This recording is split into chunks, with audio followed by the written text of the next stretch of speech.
Yo, what is going on, guys? So we have a brand new Battlegrounds meta, and for the first time, I didn't even know what this next meta was. Like, I wasn't prepared for it or anything. I've just been taking it pretty chill this season after going so hard last season. So brand new meta today, and we're going to talk about it a little bit, and then I'm going to go ahead and show you guys my very first match taking on this meta. So, and I'm going to go over everything that I was thinking. So it should be fun. So. It's very unique this season, and it seems like this might be a new trend going forward, that there's not only opponent buffs, but also personal buffs for yourself. So this season, it's fully operational, which is for tech champions, and we've already had this. Their ability actually can't be lowered, and and this is the very important part, whenever tech attackers gain an armor up buff or inflict an armor break debuff, remove one of the defender's prowess effects. And then whenever tech attackers remove a prowess, they gain a fury passive, granting 10% attack for 20 seconds, max stacks 20. In the first meta, this really was not that important. It was, a nice attack increase, and, it's nice that your tech champs can't have their ability actually lowered. I think it was kind of bugged at first, but after it was fixed, and it made other champs better for fighting like Domino and stuff. But, it wasn't that big of a deal. But now it is a massive deal, because with the new nodes, we have Escalating Prowess 2, which is every 5 seconds. That is very quick. Every 5 seconds, the defender gains an indefinite prowess buff, so that means infinite duration, increasing special attack damage by 10%.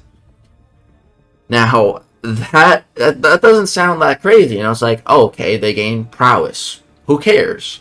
Absolutely. But the next node makes you care, because prowess protection. I don't think we've ever seen this node before. So gain 5% protection for each prowess currently active, and again, those trigger every 5 seconds. So within the first 30 seconds of the fight, there's going to be 30% damage reduction if you can't do anything about those prowess. So the name of the game here is going to be to use champions that can get rid of the prowess through, either nullify. A lot of mystic champions are going to be able to nullify, or prevent it through neutralize, or staggers, fate seals, that kind of stuff. Those champions are going to work. Or just going, the tech route and utilizing this node to use your armor ups or armor breaks to remove prowess. Because notice how the keyword there is remove. It's not nullify. So, for example, a champion like Thing is going to be very good this meta, because he not only has his own type of protection that'll stack with this protection, but he's also immune to Fate Seal, Stagger, and Nullify. So the only way to get those prowess off of Thing is going to be utilizing this fully operational. Or, I think you could use like Black Widow Clairvoyant. Her special 2 has a 50% chance to apply a debuff immune, or a buff immune debuff. So good luck with that. But yeah, other than that, you're gonna have to you'd be utilizing this tech thing to counter champions that are immune to nullify, like Thing. And as if that wasn't enough, there's also an additional node just to make it more fun, which is Window of Opportunity Stun. Basically, you can't parry in certain intervals, and especially at the start of the fight. So you don't want to start with a parry, which, like I said, I hadn't done. I've only done one match, which we're going to talk about, but other than that, I haven't really done much in this meta. But I've been watching some streams, and I've noticed a couple people, when they're getting used to the meta, very first fight, they just accidentally parry. So definitely be careful of that. So they start stun immune, and whenever they would be stunned, the stun is reflected. And so this goes on cooldown after a while, and then you have a period where you can parry stun, then it will go back on. So it's just another thing to keep your eye on.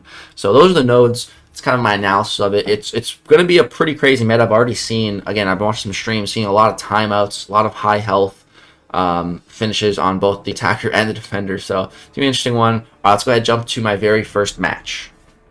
Alright guys, so very first match in the brand new meta, and we're facing Ender Recarged. And this guy's roster is ridiculous, man. So you can see he's got that rank 5 Kindred, which is scary. He's got a rank 2 Mangog, which is scary. He's got rank 2 Killmonger Awakened.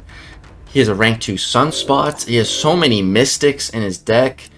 Gotta ban the Tigra, gotta get that rank 5 Kindred out of here, and then I probably should have banned another Mystic Champion, but I was looking at that rank 5 CGR and I was like, I should ban that. But I kind of ended up regretting it as soon as I did, because I was like, wait, I just banned my own Cosmic Ghost Rider, which he has a duped Killmonger, so that might have been a mistake. So his very first pickup here is a Jessica Jones. He passed on Sunspot, which kind of surprised me. And my first 2 draft here, I see the dynamic duo of Absorbing Man and Titania. Just, Absorbing Man, my favorite Mystic champ in the game.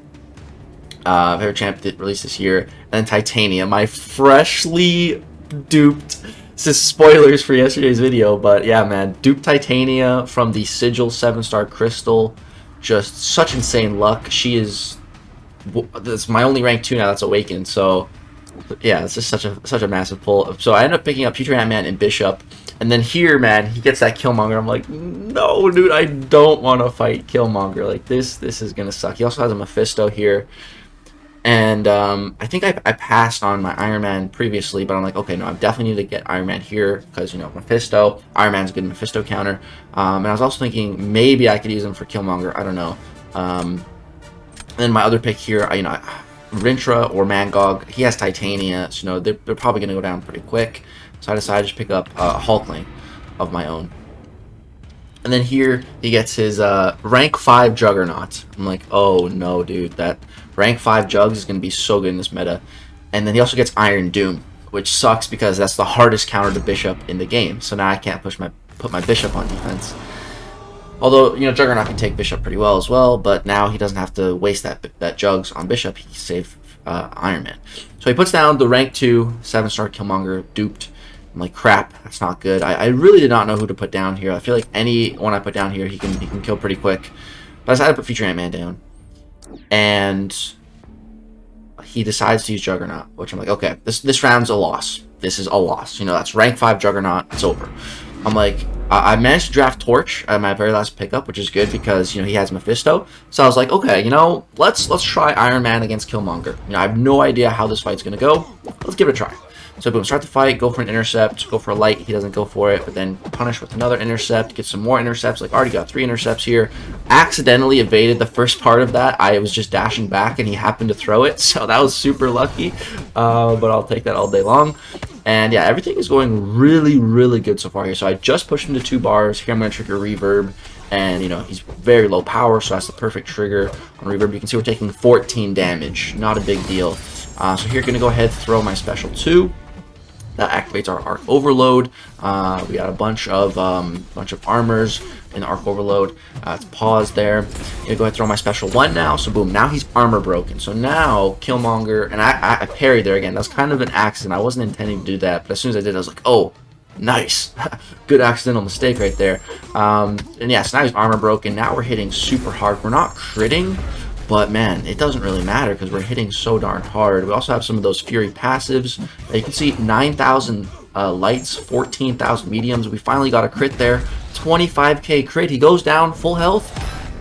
69 seconds, and it's a dub, dude. Future Ant-Man cooked. He cooked that Jugs. I was like, dude, what? I totally wrote this round off as lost. I've never once tried Iron Man against Killmonger. Iron God, dude. Like, as soon as I finished that fight, I was like, I've been kind of feeling a little bit of regret buying that 4 to 5 gem for Iron Man, but as soon as I finished that fight, all that regret went away, and I'm like, oh my god, Iron God. So here I can put my Hulkling on defense now because he used up his Juggernaut, and he decides to put Jessica down. And I wasn't really sure what to do here. My only semi-decent option is going to be Titania. I just duped her probably 20 minutes before this match. And I was like, all right, let's take her for a spin. So boom, I'm going to go ahead and start the fight with some heavies. So you see we applied 3 staggers there. Boom, another 3 staggers there. Titania's only supposed to apply 2. But with that new signature ability, it gives us almost a 12% chance to apply an additional debuff whenever we apply a debuff.